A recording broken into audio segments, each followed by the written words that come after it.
Hello बच्चों, class 9 की इस वीडियो सीरीज़ में फिर से आपका वेलकम है, स्वागत है। लास्ट वीडियो में हम लोगों ने ये पार्ट ए के बारे में बात किया था, जिसमें हम लोगों ने ऑब्जेक्ट ओरिएंटेड के प्रिंसिपल्स और रियल लाइफ एग्जांपल से डेटा एब्स्ट्रैक्शन, इनहेरिटेंस, पॉलीमॉर्फिज्म और इनकैप्सुलेशन देखा था।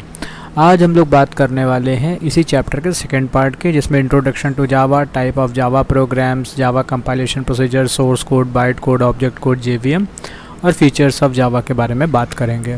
तो चलिए शुरू करते हैं अपना आज का वीडियो। तो बेसिकली जावा कंपाइलेशन प्रोसीजर की यदि बात करें तो मैं यहाँ पर जावा कंपाइलेशन प्रोसीजर का जो एक डायग्राम है जो आपको याद रखना है वो मैं लिख देता हूँ। यहाँ पे सोर्स कोड है, सोर्स कोड गया आपका कंपाइलर के पास, कंपाइलर से ये कन्वर्ट हुआ बाइट कोड में, बाइट कोड गया आपका जेवीएम में, जावा वर्चुअल मशीन में, और ये कन्वर्ट हुआ आपका मशीन कोड में। ये जो आपका डायग्राम है ये आपका जावा कंपाइलेशन प्रोसीजर का, जावा कंपाइलेशन प्रोसीजर पूरा इस डायग्राम के थ्रू आपका एक बार में एक्सप्लेन हो जाता है। अब इसमें से बहुत से लोग जब आप पहली बार जावा पढ़ रहे हो तो आपको ये डिफरेंस समझ में नहीं आएगा, सोर्स कोड क्या है, बाइट कोड क्या है, मशीन कोड क्या है। यहाँ पर तीन चीज़ें सेम नेम से, बाइट कोड है उसमें भी कोड पीछे लगा हुआ है, सोर्स कोड है उसमें भी कोड लगा हुआ है, मशीन कोड है वो भी कोड लगा हुआ है। अब बेसिकली ये जावा कंपाइलेशन प्रोसीजर है, तो ये इसमें से सबसे पहले हम लोग डिस्कस करेंगे कि किस तरीके से प्रोग्राम्स जावा में कंपाइल होते हैं। उसके बारे में हम लोग इसके एक एक कंपोनेंट के बारे में बात करेंगे और इससे कितनी तरह के क्वेश्चंस बन सकते हैं वो सारी चीज़ें हम लोग देखेंगे। ये डायग्राम आपका बहुत सारे क्वेश्चंस को कवर अप करता है। सबसे पहले बात करते हैं, यहाँ पे देख रहे हैं सोर्स कोड से हमारी कहानी स्टार्ट होती है। तो सोर्स कोड क्या है? सोर्स कोड वो जावा का प्रोग्राम है जो आप लिखते हो, जावा का प्रोग्राम जो आप लिखोगे। जैसे आपने यदि पहले आपको जावा में काम करने का एक्सपीरियंस है तो आपको पता है हम लोग क्लास बनाते हैं, क्लास सैम्पल लिखते हैं। तो बेसिकली ये क्या है, जो ह्यूमन रीडेबल कोड है, जो हम लोग जिसे बोलते हैं जावा लैंग्वेज का कोड। तो इस तरीके से जो भी चीज़ें लिखते हो वो आपका कहलाता है सोर्स कोड। सोर्स कोड जाता है कंपाइलर के पास। कंपाइलर क्या करता है? इसको कंपाइल करने का काम करता है। कंपाइल करने का मतलब एक तरीके से आप इसको ऐसे समझ सकते हो कि कोड को कन्वर्ट करने का काम कर रहा है। अब यहाँ पर आपका सोर्स कोड है, ये आपका ह्यूमन रीडेबल है। फर्स्ट एंट्री जो है वो सोर्स कोड है जो ह्यूमन रीडेबल है, और लास्ट एंट्री जो है, लास्ट जो आउटपुट है वो आपका मशीन कोड है। मशीन कोड का मतलब the language which machine can understand. तो जावा का जो कंपाइलेशन प्रोसीजर है वो सोर्स कोड से चल करके मशीन कोड तक पहुंचने की जर्नी है। उसके बीच में क्या आता है? कंपाइलर आता है। कंपाइलर क्या करता है? अब जब कोई भी आप जावा का प्रोग्राम लिखोगे तो उसमें दो चीज़ें होती हैं। एक, पहले नंबर पे आप प्रोग्राम को क्या करते हो?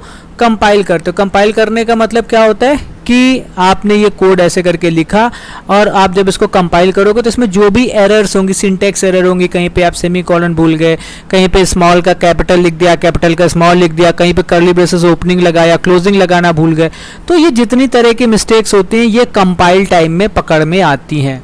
तो क्या होता है, जब आपने सोर्स कोड का मतलब जो कंप्लीट जावा प्रोग्राम हम लोग अपने लिखते हैं, ह्यूमन रीडेबल लैंग्वेज में लिखते हैं, वो क्या होता है? कंपाइल होता है।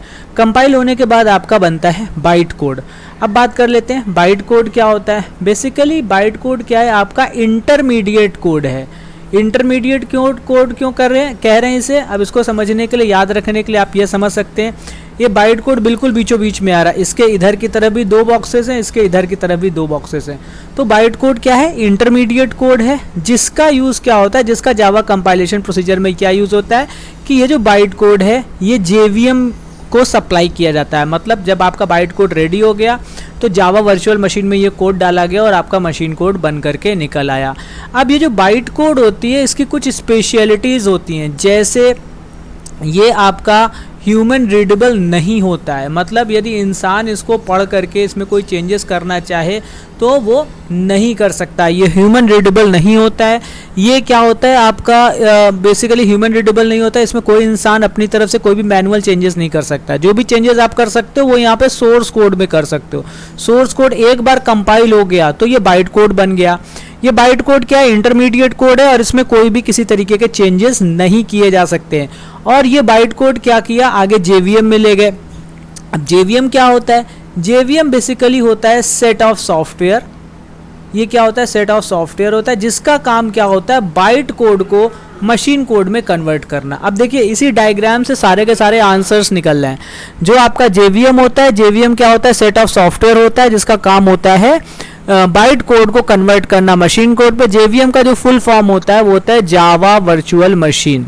जावा वर्चुअल मशीन इसका कोड होता है, जावा वर्चुअल मशीन इसका फुल नेम होता है जिसका काम होता है बाइट कोड को मशीन कोड में कन्वर्ट करना। अब इसमें से किस तरीके के क्वेश्चंस बनते हैं, क्या डिस्कशन होता है, जैसे ये तो था आपका जो कंपाइलेशन प्रोसीजर था, ये था आपका जावा का कंपाइलेशन प्रोसीजर। दैट मीन्स जो प्रोग्राम आपने जावा में लिखा वो किस तरीके से एग्जीक्यूट होगा। यदि हम दूसरी प्रोग्रामिंग लैंग्वेजेस की बात करें तो वहाँ पे क्या होता है, वहाँ पे डायरेक्ट आपका सोर्स कोड बना, सोर्स कोड बनने के बाद क्या होता है, उसको कंपाइल करते हैं और रन करते हैं। कंपाइल करना और रन करना दोनों क्या होता है, सेम स्टेप में होता है। कंपाइल करते हैं और उसको रन करते हैं और यहाँ पर आपका क्या होता है, मशीन कोड बन जाता है। दैट मीन्स मशीन जो लैंग्वेज समझ सके उस कोड में आपका जनरेट हो जाता है। दूसरी प्रोग्रामिंग लैंग्वेजेस में ये इंटरमीडिएट कोड वाला ऑप्शन नहीं होता है, बाइट कोड वाला ऑप्शन नहीं होता है। जो भी सोर्स कोड है वो आपका डायरेक्ट मशीन कोड में कन्वर्ट हो जाता है। एक ही बार में कंपाइल हुआ, रन हुआ और मशीन कोड में कन्वर्ट हो गया, मतलब मशीन उसको अंडरस्टैंड कर सकती है। जबकि जावा में क्या है, हमारे पास ये बाइट कोड जो है ये आपका एक इंटरमीडिएट कोड है। अब आपके दिमाग में सीधा सा क्वेश्चन आएगा कि यहाँ पर तो प्रोसीजर सिंपल सा दिख रहा है, सोर्स कोड को कंपाइल किया, मशीन कोड बनाया, यहाँ पे बीच में कंपाइलर भी आ गया, बाइट कोड भी आ गया, JVM भी आ गया, बहुत सारी एक्स्ट्रा चीजें आ गई, तो ये कॉम्प्लिकेटेड नहीं हो गया? डेफिनेटली ये कॉम्प्लिकेटेड हो गया, लेंदी प्रोसीजर हो गया। लेकिन इस बाइट कोड के उस कॉम्प्लिकेशन के ऊपर बहुत सारे फायदे हैं जिसके कारण हम लोग क्या करते हैं, जावा प्रोग्रामिंग लैंग्वेज को प्रेफर करते हैं। अब इसके फायदे को समझने के लिए यदि मैं यहाँ पर नया पेज खोलूँ तो एक कॉन्सेप्ट होता है वोरा का। जावा के जब फीचर्स पढ़ेंगे तो इसके बारे में पढ़ेंगे। एक कॉन्सेप्ट होता है वोरा का। वोरा का मतलब है write once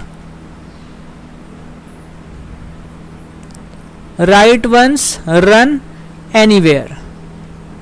right once run anywhere. अब ये कॉन्सेप्ट क्या होता है, इस कॉन्सेप्ट का मतलब होता है कि आपने एक बार सोर्स कोड लिखा, सोर्स कोड को आपने कंपाइल किया, कंपाइल करने के बाद आपका बाइट कोड बन गया। अब ये बाइट कोड जो कि इंटरमीडिएट कोड है, अब आप इसे किसी भी सिस्टम पर रन कर सकते हो। अब आप इसे किसी भी सिस्टम पे रन कर सकते हो। अब यहाँ पर जैसे ये एक कंप्यूटर है, सपोज इसमें जो ऑपरेटिंग सिस्टम इंस्टॉल है वो विंडोज़ 7 है। एक दूसरा कंप्यूटर है, इसमें एक ऑपरेटिंग सिस्टम इंस्टॉल है जो है आपका लिनक्स ऑपरेटिंग सिस्टम। एक तीसरा कंप्यूटर है जिसमें आपका ऑपरेटिंग सिस्टम इंस्टॉल है मैक ओएस। तो यहाँ पे देख रहे हो डिफरेंट यहाँ पर ऑपरेटिंग सिस्टम्स इंस्टॉल है सिस्टम में। अब उस केस में जब आपने क्या किया, ये सोर्स कोड लिखा, इस सोर्स कोड को एक बार आपने कंपाइल कर लिया किसी भी सिस्टम पे, कोई भी उसमें आपका ऑपरेटिंग सिस्टम हो सकता है, उससे फर्क नहीं पड़ता। आपने एक बार सोर्स कोड को लिया, कंपाइल करके बाइट कोड आपका रेडी हो गया। अब आप क्या कर सकते हो, सिस्टम नंबर 1 पे भी उसको एग्जीक्यूट करा सकते हो, 2 पे भी एग्जीक्यूट करा सकते हो, 3 पे भी एग्जीक्यूट करा सकते हो। तीनों सिस्टम्स में एग्जीक्यूट कराने पर आपको आउटपुट जो मशीन कोड मिलेगा वो सेम मिलेगा। बस इसमें एक रिक्वायरमेंट है कि तीनों कंप्यूटर्स में JVM इंस्टॉल होनी चाहिए, जावा वर्चुअल मशीन इंस्टॉल होनी चाहिए, ये एक रिक्वायरमेंट। और तीनों सिस्टम्स के लिए JVM आएगी वो डिफरेंट आएगी। विंडोज 7 की JVM डिफरेंट होगी, लिनक्स की JVM डिफरेंट होगी, मैक ओएस की JVM डिफरेंट होगी। इसीलिए जो इसको बोलते हैं कंपैटिबल JVM। जो बाइट कोड से हमारा क्या कॉन्सेप्ट निकला, बाइट कोड से हमारा ये कॉन्सेप्ट निकला कि बाइट कोड को हम लोगों ने एक बार लिख लिया बाइट कोड हमारे पास, एक बार सोर्स कोड से कंपाइल होने के बाद आ गया, उसके बाद हम क्या कर सकते हैं, बाइट कोड को किसी भी मशीन पर, किसी भी ऑपरेटिंग सिस्टम रन करने वाले कंप्यूटर पर हम लोग रन करा करके, हम लोग एग्जीक्यूट करा करके मशीन कोड निकाल सकते हैं, और जो तीनों से मशीन कोड आएगा वो सेम आएगा। ऐसा नहीं है कि लिनक्स में से मशीन कोड डिफरेंट आएगा, मैक से मशीन कोड डिफरेंट आएगा, मशीन कोड तीनों सिस्टम से आपका सेम आएगा। और इसमें जो सबसे इंपॉर्टेंट चीज है कि तीनों सिस्टम्स पे आपका JVM इंस्टॉल होना चाहिए जो डिफरेंट ऑपरेटिंग सिस्टम्स पे चल रहे हैं। अब यहां पर जो ऑपरेटिंग सिस्टम है उसी को बोलते हैं प्लेटफॉर्म, उसी को बोलते हैं प्लेटफॉर्म। तो जो ऑपरेटिंग सिस्टम इसी को बोलते हैं प्लेटफॉर्म। तो ये जो कॉन्सेप्ट अभी हम लोग देख रहे थे वोरा का, राइट वंस रन एनीवेयर, इसी तरीके से एक कॉन्सेप्ट होता है प्लेटफॉर्म इंडिपेंडेंटनेस। प्लेटफॉर्म इंडिपेंडेंटनेस, प्लेटफॉर्म इंडिपेंडेंटनेस का मतलब है कि आपका जो बाइट कोड बन गया वो आप किसी भी प्लेटफॉर्म पे रन करा सकते हो। यहाँ पे प्लेटफॉर्म का मतलब है ओएस, जैसे यहाँ पर विंडोज 7 है ओएस, यहाँ पर लिनक्स ओएस है, यहाँ पर मैक ओएस है। तो ये जो तीनों सिस्टम से डिफरेंट प्लेटफॉर्म पे रन कर रहे हैं। तो प्लेटफॉर्म इंडिपेंडेंटनेस का क्या मतलब हुआ कि जब आपका एक बार बाइट कोड बन करके तैयार हो गया तो बाइट कोड को रे करके आप किसी भी कंप्यूटर पर रन करा सकते हो, बस उसमें क्या इंस्टॉल होना चाहिए, JVM इंस्टॉल होना चाहिए। तो ये तो इसके दो यूज हुए, एक हुआ राइट वंस रन एनीवेयर और प्लेटफॉर्म इंडिपेंडेंटनेस। अब थोड़ा सा प्रैक्टिकल एग्जांपल देख लेते हैं कि बाइट कोड से हमको फायदा हुआ कि नुकसान हुआ। दो सिनारियोज लेंगे प्रैक्टिकल के। अब इसमें क्या है, एक हम लोग का फ्रेंड है जिसको क्या है रिक्वायरमेंट है, कोई जावा का कोड उसको चाहिए, जावा का एक उसको प्रोग्राम बनवाना है। सपोज ये प्रोग्राम उसको बनवाना है कैलकुलेटर का, जावा में प्रोग्राम बनाना है कैलकुलेटर का। ये है हम लोगों का फ्रेंड। अब इसने क्या किया, इसने बोला कि कैलकुलेटर का प्रोग्राम बना के दे दो। अब मैंने क्या किया, यहाँ पे कैलकुलेटर का प्रोग्राम बना तो लिया लेकिन उसको सोर्स कोड नहीं दिया, उसको हमने क्या दिया, इंटरमीडिएट कोड दिया, बाइट कोड। तो बाइट कोड क्या ह्यूमन रीडेबल नहीं होने के कारण बाय मिस्टेक भी कोई गड़बड़ उसमें नहीं हो सकती। सपोज हमने बाइट कोड यहाँ पे ना दिया होता, बाइट कोड की जगह हमने क्या दिया होता, सोर्स कोड दिया होता, तो सोर्स कोड में क्या होता, हर बार उसको रन कराना पड़ता और उसको आउटपुट मिल जाता। लेकिन चांस की बात है, सपोज उसने सोर्स कोड खोला और उसमें कहीं पर बाय मिस्टेक कीबोर्ड से कहीं कुछ एक्स्ट्रा ब्रेसेस प्लेस हो गए, कहीं का कुछ सेमीकोलन हट गया, मतलब किसी भी तरीके से उसका क्या हुआ कि सोर्स कोड एडिट हो गया, तो उस केस में जो वो उसको आउटपुट मिल रहा था वो मिलना बंद हो जाएगा, मतलब प्रोग्राम रन करना बंद हो जाएगा। बट दूसरे केस में हमने क्या किया, ये आपका केस 1 था। दूसरे केस में हमने क्या किया, उसको बाइट कोड दिया। तो बाइट कोड क्योंकि ह्यूमन रीडेबल होता ही नहीं है तो उस केस में उसको कोई एडिटिंग वो व्यक्ति कर ही नहीं पाएगा। तो मतलब गलती से उसने कोड खोल भी लिया, कोड में कुछ उससे बाय मिस्टेक की, कहीं पे प्रेस भी हो गई, तो भी आपका जो एक्चुअल कोड है उस पर कोई असर नहीं पड़ेगा, क्योंकि बाइट कोड ह्यूमन रीडेबल नहीं होता, ह्यूमन एडिटेबल नहीं होता है। तो उस केस में उसका जो कोड है वो आपका सेफ रहेगा। ये तो हो गया केस 1। केस 2, सपोज आपने किसी व्यक्ति को ऐसे करके कोड बना करके दिया और उसको आपने सोर्स कोड सप्लाई कर दिया। सोर्स कोड सप्लाई होने के बाद उसने क्या किया, उसने अगले दिन प्रेस कॉन्फ्रेंस बुलाई और ये कह दिया कि ये कोड मैंने डेवलप किया है। उस केस में उसने कहा ये देखो इतना अच्छा कोड है मैंने डेवलप किया, और उसने उस कोड पे अपना क्लेम कर दिया कि हाँ ये मेरे द्वारा कोड डेवलप किया हुआ है। तो उस केस में हम लोग कुछ नहीं कर सकते, कोड मेरे ही द्वारा, हम ही लोगों के द्वारा बनाया गया हो, पर उस व्यक्ति के क्लेम को हम लोग झुठला नहीं सकते क्योंकि उसके पास सोर्स कोड है।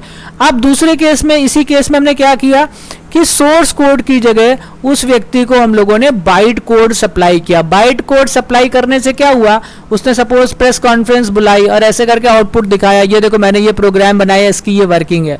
तो डेफिनेटली प्रेस वाले उससे पूछ सकते हैं भाई आपके पास सोर्स कोड कहाँ है, सोर्स कोड दिखाइए, तब तो हम जानेंगे आप एक्चुअली में ओनर हैं इस कोड के। मगर उसके पास तो सोर्स कोड है ही नहीं, उसके पास है बाइट कोड। तो बाइट कोड से सोर्स कोड किसी भी तरीके से निकाला नहीं जा सकता। सोर्स कोड को तो कंपाइल करके बाइट कोड निकाला जा सकता है, लेकिन रिवर्स प्रोसीजर नहीं हो सकता, बाइट कोड से सोर्स कोड आप नहीं निकाल सकते। तो इस केस में यदि वो उसकी ओनरशिप प्रूफ करना चाहेगा वो व्यक्ति, तो नहीं प्रूफ कर पाएगा, किसी को नहीं बोल पाएगा कि कोड उसने डेवलप किया, क्योंकि उसके पास सोर्स कोड है ही नहीं। तो ये आपके दो प्रैक्टिकल यूज हुए जिनके थ्रू हम लोग सोर्स जो आपका बाइट कोड है उसके इंपॉर्टेंस को समझ सकते हैं। अब फिर से आते हैं जावा कंपाइलेशन प्रोसीजर वाले में। अब इसमें किस तरीके के क्वेश्चंस बनते हैं जरा वो देख लेते हैं। पहला क्वेश्चन बनता है, इस डायग्राम में जितने भी आपको दिख रहे हैं, जितने भी कंपोनेंट्स दिख रहे हैं, उसमें से कुछ भी पूछा जा सकता है। दैट मीन्स सोर्स कोड क्या होता है, ये क्वेश्चन बन सकता है। दूसरा क्वेश्चन बन सकता है मशीन कोड क्या होता है, वो एक क्वेश्चन बन सकता है। अगला क्वेश्चन बनता है रोल ऑफ जावा और role of JVM, role of JVM in Java compilation procedure, Java compilation procedure में जेवीएम का क्या रोल है। अगला क्वेश्चन बनता है role of byte code, byte code generate होने से हमको क्या फायदा है, बाइट कोड जनरेट होने से हमारा क्या एडवांटेज है, किस तरीके से हम बाइट कोड को यूटिलाइज कर सकते हैं। तो बेसिकली ये सारे के सारे क्वेश्चंस बनते हैं जिसमें पूछा गया सोर्स कोड, तो इसका आंसर होगा जो भी कोड हम लोग जावा प्रोग्रामिंग लैंग्वेज में लिखते हैं जो कि ह्यूमन एडिटेबल होता है, ह्यूमंस उसको एडिट कर सकते हैं, रीड कर सकते हैं, वो कहलाता है source code. Machine code Java compilation procedure के परिणाम स्वरूप जो कोड जनरेट होता है 0 और 1 के फॉर्म में, जिसको मशीन सिर्फ अंडरस्टैंड कर सकती है, वो कहलाता है मशीन कोड। जेवीएम का रोल क्या होता है, रोल ऑफ जेवीएम, जेवीएम पहले नंबर पे क्या होता है, जेवीएम आपका जावा वर्चुअल मशीन है, it is a set of software जिसका काम क्या है, इसका यूज है बाइट कोड को कन्वर्ट करना मशीन कोड में। जावा कंपाइलेशन प्रोसीजर में जेवीएम का कोड क्या करना, बाइट कोड को मशीन कोड में कन्वर्ट करना। अगला question role of byte code, byte code का रोल क्या होता है, तो बाइट कोड आपका, जब भी आप बाइट कोड के बारे में बात करोगे तो सबसे पहली लाइन आपकी होनी है byte code is a intermediate code which will be generated, please look into the diagram, bite code is a intermediate code which will be generated by compiling source code, source code को compile करके bite code generate होता है और जिसको आगे JVM में feed in करते हैं to get the machine code. फिर से रिपीट कर रहा हूं, बाइट कोड क्या होता है, byte code is a intermediate code which will be generated as a result of compilation of the source code, source code के कंपाइलेशन के परिणाम स्वरूप बाइट कोड जनरेट होता है and that will be feeded into JVM to get the machine code, वो Java virtual machine में feed in होता है, दैट मीन्स उसमें हम लोग इंसर्ट करते हैं जिसके थ्रू हमारा क्या होता है, मशीन कोड जनरेट होता है। तो ये आपका इस चैप्टर का सबसे इंपॉर्टेंट और मास्टर डायग्राम है जावा कंपाइलेशन प्रोसीजर का, जो आपको याद रखना है। ज्यादातर क्वेश्चन जब आप क्लास 10th का उठा करके देखोगे प्रीवियस ईयर के क्वेश्चन पेपर्स, तो ज्यादातर क्वेश्चन जो इस चैप्टर से बनते हैं वो यहीं से बनते हैं, जावा कंपाइलेशन प्रोसीजर। तो ये डायग्राम है जिसको आपको बिल्कुल एकदम अच्छे से याद कर लेना है और इस डायग्राम की मदद से आप बहुत सारे क्वेश्चंस को बिना किसी डिफिकल्टी लेवल के सॉल्व कर सकते हो। ठीक है, तो चलिए once again we need to go to the syllabus part, देखते हैं अभी हम लोगों ने क्या देखा। अभी हम लोगों ने देखा जावा सोर्स कोड क्या होता है, बाइट कोड क्या होता है, जावा वर्चुअल मशीन जेवीएम क्या होता है। ठीक है, जावा कंपाइलेशन प्रोसीजर देख लिया। अब एक चीज आती है टाइप्स ऑफ जावा प्रोग्राम, कि कौन से दो टाइप के जावा प्रोग्राम्स होते हैं। Next now types of Java program, Java programmes दो तरीके के होते हैं। एक होता है आपका जावा प्रोग्राम्स दो तरीके के होते हैं, एक होता है एप्लेट और दूसरा होता है stand alone application, stand alone application. तो बेसिकली जो भी हम लोग जावा के प्रोग्राम्स लिखते हैं तो वो आपका ये स्टैंड अलोन वाले प्रोग्राम्स लिखते हैं। स्टैंड अलोन वाले प्रोग्राम्स का मतलब है कि सिर्फ आपको क्या करना है, कोई एक सॉफ्टवेयर इंस्टॉल कर लेना है, कोई एक आईडीई इंटीग्रेटेड डेवलपमेंट एनवायरनमेंट कोई सेटअप कर लेना है, जिसमें जैसे आपने ब्लूजे सपोज इंस्टॉल कर लिया, तो ब्लूजे में क्या करना है, ब्लूजे में आपको कोड डालना है और कोड को रन कर देना है। पहले नंबर पे जो भी जावा का कंपाइलेशन प्रोसीजर होता है वो 2 स्टेप का होता है। पहले नंबर पे कोड क्या होता है, कंपाइल होता है, कोड आपका कंपाइल होता है और कंपाइल होने के बाद रन होता है और रन करने के बाद हमारा आउटपुट मिल जाता है। ये तो होता है जो स्टैंड अलोन एप्लीकेशन या स्टैंड अलोन प्रोग्राम्स होते हैं। जावा एप्लेट क्या होते हैं, जावा एप्लेट के लिए एक डिपेंडेंसी होती है कि जब भी आप कोई कोड लिखोगे जावा एप्लेट का, तो आपको उनको रन कराने के लिए ब्राउजर जरूरत होगा। ब्राउजर का मतलब है जो आप internet explorer, Google Chrome, Mozilla Firefox ये सारी चीजें यूज करते हैं, ये सारे के सारे कहलाते हैं ब्राउजर। तो बेसिकली जो एप्लेट होते हैं, बेसिकली ये स्मॉल प्रोग्राम्स होते हैं, ये भी लिखे जावा में ही जाते हैं, लेकिन इनका काम क्या होता है, इनका जो मेन यूज होता है वो होता है वेब पेजेस में। जो आप वेब पेजेस, जो आप वेबसाइट्स देखते हो ना, जो वेब पेजेस उसके लिए डिजाइन करते हैं, वहां पे छोटी छोटी फंक्शनैलिटीज ऐड करने के लिए एप्लेट का यूज होता है। तो तो बेसिकली जो मेन डिफरेंस है दोनों के बीच में कि यहाँ पर जब आप स्टैंड अलोन प्रोग्राम्स के बारे में बात कर रहे हो तो वहां पर सिर्फ क्या करना है, आपको कोड लिखना है और कोई एक आईडीई आपने चूज कर दिया, ब्लूजे चूज कर लिया, डॉक्टर जावा यूज कर लिया, कोई भी एक आईडी यूज कर लिया, उसमें आपने कोड को लिखा, कंपाइल किया, रन कराया, आपका आउटपुट आ गया और किसी चीज पे डिपेंडेंसी नहीं है। जबकि एप्लेट के केस में आपको एप्लेट को रन करने के लिए आपको वेब ब्राउजर की जरूरत पड़ती है। जब आपका वेब ब्राउजर होगा तभी आप एप्लेट को रन करा करके देख पाओगे, उसके आउटपुट को चेक कर पाओगे। अब इसके बाद जो आपका नेक्स्ट चीज आती है वो आता है आपके features of Java. Features of जावा, अब इसमें क्या आता है, फीचर्स ऑफ जावा करके कई बार क्वेश्चन आता है, कई बार आता है प्रॉपर्टीज ऑफ जावा करके आता है, कई बार ऐसे करके क्वेश्चन पूछ दिया जाता है why we need to use Java instead of any other programming language. Java कोई हमको क्यों यूज करना है किसी दूसरी प्रोग्रामिंग लैंग्वेजेस के कंपैरिजन में, जावा के क्या स्पेशल फीचर्स होते हैं, जावा की क्या प्रॉपर्टीज होती है, यदि हम जावा यूज करेंगे तो हमको क्या क्या एडवांटेज हो सकते हैं। तो इस तरीके से ये क्वेश्चन आपका पूछा जाता है। If I can show you the syllabus में आप काउंसिल ने फीचर्स ऑफ जावा में ये देखिए सिंपल, रोबस्ट, कहाँ गया, simple, robust, secure, object oriented और प्लेटफॉर्म इंडिपेंडेंटनेस। अभी हम लोगों ने क्या देखा, प्लेटफॉर्म इंडिपेंडेंटनेस वाला फीचर देखा था जिसमें आपका जावा कोड को जब आप सोर्स कोड को जब आप कंपाइल करते हो आपका बाइट कोड बन जाता है। उसके बाद आप बाइट कोड को किसी भी प्लेटफॉर्म पे, प्लेटफॉर्म का मतलब है किसी भी ऑपरेटिंग सिस्टम पर आप बिना किसी प्रॉब्लम के रन कर सकते हो। तो सबसे पहले हम लोग देख लेते हैं इसी जो सीक्वेंस में दे रखा है इसी सीक्वेंस में जाते हैं।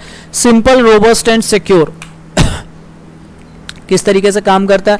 सबसे पहले नंबर पे बात करते हैं जावा किस तरीके से सिंपल है। जावा, अब ये जो पॉइंट है ये आप किसी भी प्रोग्रामिंग लैंग्वेज में लिख सकते हो, किसी भी प्रोग्रामिंग लैंग्वेज के एडवांटेजेस में आप इसको लिख सकते हो। जैसे जावा की बात करें तो जावा का जो सिंटेक्स है, सिंटेक्स का मतलब क्या होता है, सिंटेक्स का मतलब होता है जैसे आप फॉर लूप लिखते हो तो किस तरीके से फॉर लूप लिखोगे, तो यहाँ पर ऐसे करके लिखा जाता है इनिशियलाइजेशन, उसके बाद लिखा जाता है टेस्ट कंडीशन, उसके बाद लिखा जाता है पोस्ट एक्सप्रेशन। तो जैसे आप कोई भी कोड लिखोगे तो जावा में जब बात करते हैं जावा की, तो जावा का जो सिंटेक्स है, मतलब सिंटेक्स का मतलब कोई भी चीज जिस तरीके से लिखी जानी चाहिए, तो जावा का सिंटेक्स है वो बहुत सिंपल है। जावा का सिंटेक्स बहुत सिंपल है, जावा का जो प्रोग्रामिंग स्ट्रक्चर है वो बहुत सिंपल है और easy to learn and easy to understand है, जिसके कारण क्या होता है जावा एक आपकी सिंपल प्रोग्रामिंग लैंग्वेजेस बन जाती है। इसमें अदर प्रोग्रामिंग लैंग्वेजेस के कंपैरिजन में इसमें कॉम्प्लेक्सिटी नहीं है, सब कुछ आपका सिंपल है, सिंटेक्स सिंपल है, इजी टू अंडरस्टैंड है और कॉम्प्लेक्सिटी नहीं है। ये आपको इस पॉइंट में लिखना है। उसके बाद नेक्स्ट पॉइंट आता है आपका रोबस्ट। रोबस्ट का मीनिंग क्या होता है, रोबस्ट को समझने के लिए आप इसका एक एग्जांपल ऐसे करके समझ सकते हो। रोबस्ट को समझने के लिए यहां पर कोई दो स्टूडेंट हैं, ठीक है, यहाँ पे कोई दो बच्चे हैं, ये है आपका बॉय 1, ये है बॉय 2। अब उस केस में क्या होता है कि जैसे सपोज यहाँ पर इस इंसान को, इस लड़के को किसी ने 2 थप्पड़ मारे, 2 थप्पड़ के बाद भी ये इंसान का चेहरा ऐसे करके मुस्कुराता हुआ है, मतलब इसके ऊपर ज़्यादा कोई फर्क नहीं पड़ा। और जब यहाँ पर बॉय 2 को जो दूसरा लड़का उसको 2 थप्पड़ मारे, 2 थप्पड़ खाने के बाद ये लड़का गिर गया, तो उस केस में क्या होगा, इसको बोलेंगे ये बॉय 1 ज्यादा रोबस्ट है। रोबस्ट का मतलब होता है सिंपल टर्म्स में यदि मैं कहूं तो hard to fail, hard to fail that means जल्दी नहीं हार मानने वाला। तो जावा प्रोग्रामिंग लैंग्वेज को रोबस्ट क्यों कहते हैं, क्योंकि जावा में डिफरेंट एरर चेकिंग मैकेनिज्म्स हैं। जावा में डिफरेंट एरर चेकिंग मैकेनिज्म है, मतलब यदि आपने कोई एक कोड गलत लिख दिया कुछ भी, तो पहले नंबर पर जब कंपाइल करोगे तो कंपाइलेशन के समय ही उसमें एरर पकड़ में आ जाएगी। यदि ये आगे छूट भी गई तो भी उसके बाद फिर आगे डिफरेंट मैकेनिज्म है जहां पर एरर को पकड़ने का काम हो सकता है, एरर आपकी पकड़ में आ जाएगी। तो जब आपकी एरर कोड को एग्जीक्यूट होने से पहले पकड़ में आ गई तो फिर कोड को एग्जीक्यूट करते समय इसका फेल होने के चांसेस बहुत कम हो जाते हैं। फेल होने का मतलब है कि आपने कोड लिखा, कोड को एग्जीक्यूट कराया, जो आपका डिजायर्ड आउटपुट था वो नहीं मिला, डिजायर्ड आउटपुट जैसा आउटपुट आना चाहिए था वैसा आउटपुट नहीं मिला, तो उस केस में हम लोग कह सकते हैं कि जावा प्रोग्राम आपका फेल हो गया। तो रोबस्ट का मतलब है hard to fail. Java programming language अपने अगल बगल जितनी भी प्रोग्रामिंग लैंग्वेजेस जावा के साथ कंपीट करती है उन सारी प्रोग्रामिंग लैंग्वेजेस के कंपैरिजन में ये रोबस्ट है, ये हार्ड टू फेल है, ये जल्दी फेल नहीं होती। इसमें डिफरेंट एरर चेकिंग मैकेनिज्म्स हैं to catch any type of error before it is going to make program fail. Program को फेल करने से पहले, मतलब प्रोग्राम का आउटपुट डिजायर्ड आउटपुट ना आए, ऐसी कंडीशन से पहले क्या होगा, उसकी जो एरर है वो पकड़ में आ जाएगी और हम लोग उसको दूर कर लेंगे। रोबस्ट के बाद अगली जो जावा की जो फीचर आता है वो है सिक्योरिटी। सिक्योरिटी, जावा किस तरीके से सिक्योर प्रोग्रामिंग लैंग्वेज है। तो जावा का जिस समय इन्वेंशन हुआ उस समय जावा का जो मेन काम था, जो मेन मोटो था जिसमें इसका यूज लिया गया, वो था कि नेटवर्क को यूज करके किन्हीं दो कंप्यूटर्स के बीच में मैसेज ट्रांसफर करना, नेटवर्क को यूज करके किन्हीं दो कंप्यूटर्स के बीच में मैसेज ट्रांसफर करना, डेटा ट्रांसफर करना। तो उस केस में जावा की सिक्योरिटी सबसे ज्यादा हाईएस्ट इंपॉर्टेंट पॉइंट रखा गया, क्योंकि जब भी कोई चीज आप नेटवर्क को यूज करके ट्रांसफर कर रहे होते हो तभी आपकी सबसे ज्यादा पॉसिबिलिटी होती है कि आपका जो डेटा है वो करप्ट हो जाए, डेटा आपका हैक हो जाए, करप्ट हो जाए या उसमें कुछ भी चेंजेस हो जाए। तो इसीलिए जावा का जो इन्वेंशन है, जावा का जो अर्ली यूज है वो यही था कि दो कंप्यूटर्स को यूज करके मैसेज ट्रांसफर करना या डेटा ट्रांसफर करना। तो उस केस में जावा के लिए जो नेटवर्क की सिक्योरिटी है वो सबसे ज्यादा इंपॉर्टेंट रखी गई, सबसे ज्यादा इंपॉर्टेंस पे रखी गई, ताकि दो कंप्यूटर्स के बीच में जब भी डेटा ट्रांसफर हो तो डेटा हैक ना हो, डेटा करप्ट ना हो या कोई अलग तरह की कोई मतलब डेटा को कोई छेड़छाड़ ना करे। तो इसलिए क्या हुआ, सिक्योरिटी को सबसे ज्यादा हाईएस्ट उस पर रखा गया। तो पहला हो गया सिंपल, दूसरा हो गया रोबस्ट, तीसरा हो गया सिक्योरिटी। और उसके बाद बात आती है ऑब्जेक्ट ओरिएंटेड प्रोग्रामिंग। ये हम लोग पहले वीडियो में कवर ही कर चुके हैं कि जावा एक क्या है, कंप्लीट ऑब्जेक्ट ओरिएंटेड प्रोग्रामिंग है। जब भी ऑब्जेक्ट ओरिएंटेड प्रोग्रामिंग की बात करते हैं तो ऑब्जेक्ट ओरिएंटेड प्रोग्रामिंग के साथ हमको ये वाले फीचर्स फ्री में मिलते हैं। कौन कौन से, डेटा एब्स्ट्रैक्शन हो गया, डेटा एब्स्ट्रैक्शन हो गया, इनहेरिटेंस हो गया, पॉलीमॉर्फिज्म हो गया, इनकैप्सुलेशन हो गया। तो इन सारी चीज़ों की हमको फ्लेक्सिबिलिटी मिल जाती, इन सारी चीज़ों को अप्लाई करने का चांस हमको अपने कोड में मिल जाता है यदि हमारी प्रोग्रामिंग लैंग्वेज एक ऑब्जेक्ट ओरिएंटेड प्रोग्रामिंग लैंग्वेज है। और हमको पता है जावा हमारी ऑटोमेटिकली एक ऑब्जेक्ट ओरिएंटेड प्रोग्रामिंग लैंग्वेज है, तो ये सारे फीचर्स हमको उसमें इनबिल्ट मिल जाते हैं। तो उसके बाद है प्लेटफॉर्म इंडिपेंडेंटनेस, उसके अलावा वोरा हो गया, राइट वंस, रन एनीवेयर, ये सारे पॉइंट्स हम लोग डिस्कस कर चुके हैं। So with this we have finished chapter number 1 of class 9th। So thank you everybody, but still if you have any doubt you are requested to please post a comment so that your doubts could be resolved as soon as possible. So thank you everybody for connecting.